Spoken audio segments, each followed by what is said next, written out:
کیا یہ حقیقت ہے کہ تحریک طالبان پاکستان کے ساتھ مذاکرات اور معاہدہ عمران خان اور جنرل باجوہ نے مل کر کیا اور سزا یافتہ مجرم مسلم خان کو صدر عارف علوی سے معافی دلوائی؟ یہ تو ایک بہت بڑی حقیقت ہے.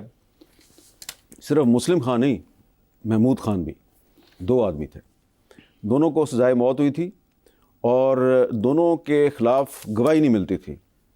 تو پھر جو ہے سوات کے جو لوگ ہیں انہوں نے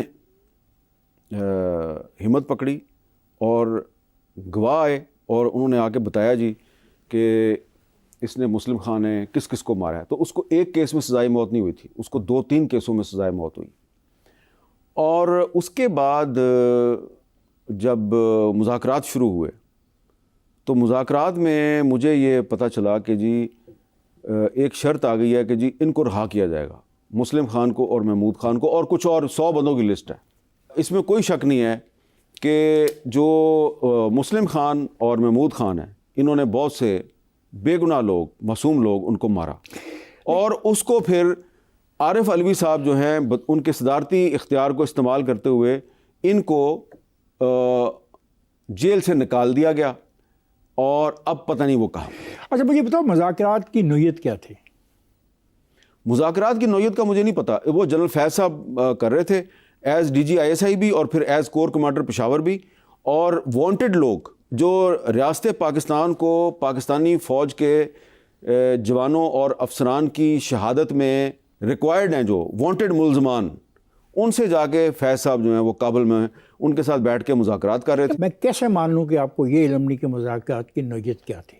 مذاکرات کی نوعیت یہ تھی کہ یہ چاہ رہے تھے کہ ہم افغان طالبان جو ہیں وہ ان کو یہ جب فورس کرتے تھے کہ آپ ان کو ہمارے حوالے کریں تو وہ کہتے تھے جی آپ ان کے ساتھ معاملہ سیٹل کریں. آپ کہتے تھے کہ نہیں ہم ان سے معاملہ کیسے سیٹل کریں، انہوں نے تو ہمارے بندے مارے ہیں، تو یہ تو وانٹڈ ہیں.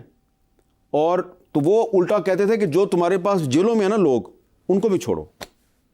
تو اب تو یہ اسٹیٹ کو چاہیے تھا نا کہ ان کے ساتھ اس طرح کی مذاکرات کرتی کہ کم از کم جو لوگ عدالتوں سے سزا یافتہ ہیں. دیکھیں اس کے لیے کتنی بڑی ایکسرسائز کی گئی کہ پارلیمنٹ سے فوجی عدالتوں کا قانون پاس کروایا گیا، فوجی عدالتوں میں ان کو پیش کروایا گیا، گواہ نہیں آ رہے تھے، گواہ آئے اور پھر پورا ایک پروسیس چلا، ان کو سزا ہوئی. لیکن جنرل باجوہ نے اور جنرل فیض نے عمران خان سے بھی اپروول لے لی اور پریزیڈنٹ عارف علوی صاحب. وہ تو آپ نے لکھا. میں آپ سے پوچھوں کیا مقصد کیا تھا ان لوگوں کو واپس یہاں پہ لے کے آنے کا؟ کیونکہ اب جو کچھ ہو رہا ہے وہاں کے مقامی تو یہ کہتے ہیں کہ اگر یہ لوگ واپس نہ آتے تو بڑا پرامن علاقہ ہو گیا تھا. اب پتہ نہیں کیا انسٹیبلٹی پھیلانا چاہ رہے تھے، لیکن مجھے نہیں لگتا کہ عمران خان صاحب جو ہیں وہ چاہ رہے تھے کہ TTP کے ذریعے پاکستان میں انسٹیبلٹی پھیلے. میں بھی جنرل باجوہ صاحب کا کوئی اپنا پلان تھا، وہ چاہ رہے تھے کہ ان کو واپس بلا کے دوبارہ ڈی اسٹیبلائز کر کے تو جو ان کا اصل منصوبہ تھا اس پر عمل درآمد کروایا جائے. خواجہ حضرات میں جا رہا ہوں بریک پر، جائے گا نہیں، ہمارے ساتھ رہیے. گفتگو کا سلسلہ حامد میر سے جاری رہے گا. Welcome back. چلیں حامد میر سے گفتگو کے سلسلے کو جاری رکھتے ہیں. کیا کشمیری رہنما سید علی شاہ گیلانی نے کرتارپور راہداری کی مخالفت کی تھی؟ بالکل کی تھی.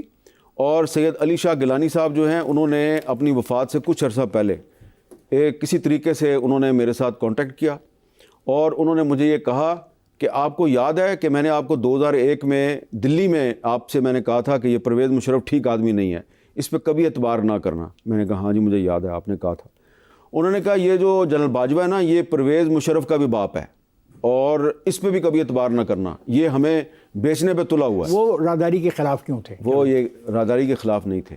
وہ یہ کہتے تھے کہ جو 5 اگست 2019 کو ہوا، 5 اگست 2019 کو ہوا، اس کا پاکستان کے بااختیار لوگوں کو پہلے سے پتہ تھا. یہ ان کا ایک موقف تھا اور اس کی تصدیق جو ہے وہ اس وقت کی جو آزاد کشمیر کی حکومت تھی اس میں شامل بہت سے لوگوں نے بھی کی کہ یہ ان کو پہلے سے پتہ تھا. اور پھر علی گیلانی صاحب جو ہیں وہ ان کے صبر کا پیمانہ لبریز ہوا جب فروری 2021 میں حکومت پاکستان نے جو ہے وہ بھارت کے ساتھ لائن آف کنٹرول پہ ایک سیز فائر کا معاہدہ کیا. تو گیلانی صاحب نے کہا کہ بھائی جب 5 اگست 2019 ہوا تو آپ نے کہا کہ مودی ہٹلر ہے، تو اب آپ نے اسی ہٹلر کے ساتھ سیز فائر کا معاہدہ کیا، ذرا تھوڑا سا ہمیں بھی بتا دو کہ گیم کیا چل رہی ہے تمہاری۔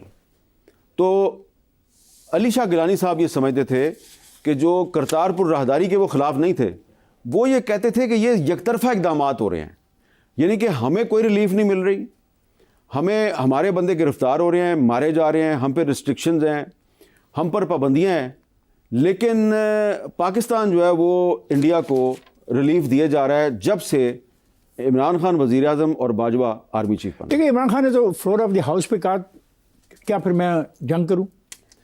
دیکھیں نا، وہ پھر جب ابھی وہ جو تھے ابھی نندن صاحب جو ہیں، وہ جب ان کو پاکستان نے گرفتار کر لیا تو اس کے بعد ان کو چھوڑ بھی دیا گیا، تو اس کے بعد تو چاہیے تھا نا انڈیا کو کہ وہ اپنی کوئی لب و لہجے میں تبدیلی پیدا کرتا، لیکن کوئی تبدیلی پیدا نہیں ہوئی۔ لیکن آپ کے پرائم منسٹر نے فلور آف دا ہاؤس پہ کہا کہ آپ جب سے جو انتہا پسند ہیں وہ جنگ کروانا چاہتے تھے، وہ کہتے کیا میں جنگ کروں؟ ہم جنگ نہیں کروانا چاہتے تھے، لیکن ہم یہ کہتے تھے کہ آپ نے جو انڈیا کے ساتھ بیک ڈور ڈپلومیسی شروع کی، ٹھیک ہے، اس کے نتیجے میں انڈیا نے کیا کیا، 5 اگست 2019 کر دیا۔ اس کے بعد پھر باجوہ صاحب جو ہیں وہ اپریل 2022 میں مودی صاحب کو پاکستان کے دورے پہ بلانے کا اہتمام کر چکے تھے اور عمران خان کو پتہ نہیں تھا، تو یہاں سے ان کا یہ کیسے ہو سکتا ہے؟ یا آپ کی بات مان لوں میں یہ کہ پرائم منسٹر کو پتہ ہی نہیں ہے اور chief of the army staff دعوت دے رہا ہے؟ بالکل ایسا ہی تھا۔ میں چیلنج کر رہا ہوں، میں آپ کو چیلنج کر رہا ہوں۔ کیوں چیلنج کر رہا ہوں؟ ایسے تو نہیں میں اپنے ایک سینئر کو چیلنج کر سکتا۔